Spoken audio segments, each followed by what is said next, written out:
ரசம் பாருங்கள் நல்லா நுரக்கட்டி சூப்பரான தக்காளி புளி போட்ட ரசம் சூப்பராக ரெடி ஆயிடுச்சு. பாருங்கள் இந்த மாதிரி லைட்டாக கொதிக்கும் போதே ஆஃப் பண்ணிடுங்க. ரொம்ப டேஸ்ட்டாக இருக்கும். சூப்பரான நம்ம வீட்டில் தக்காளி ரசம் ரெடி ஆயிடுச்சு. நம்ம குழஞ்ச சாதத்தில் போட்டு ரசம் ஊற்றி ஒரு சட்னி வச்சு ஒரு அப்பளம் வச்சு சாப்பிட்டா சூப்பராக இருக்கும்.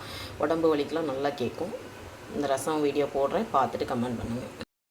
இப்போ நம்ம ரசம் வச்சுக்கலாம் இன்றைக்கி மத்தியானத்துக்கு. அதனால் பார்த்திங்கன்னா நான் ரசத்துக்கு புளி ஒரு எலுமிச்சம்பழம் சைஸ், சின்னது எலுமிச்சம்பழம் சைஸு ஒரு 4 தக்காளி போட்டு நல்லா கரைச்சிட்டு கொஞ்சம் பெருங்காயத்தூள் கொத்தமல்லி இலை வந்து இது பண்ணி போட்டிருக்கேன், கிள்ளி போட்டிருக்கேன். இந்த சைடு பாருங்கள் நான் 2 பச்சை மிளகா, 1 ஸ்பூன் மிளகு, 1 ஸ்பூன் ஜீரகம், ஒரு 10 பல் பூண்டு, கொஞ்சம் கருவேப்பிலை போட்டிருக்கேன். இதை பொடி பண்ணி அதில் போட்டுக்கலாம், ரசம் தாளிச்சிக்கலாம். பாருங்கள் நம்ம ஜீரகம், மிளகு, பூண்டு, பச்சை மிளகா, கருவேப்பிலை எல்லாம் அரைச்சாச்சு.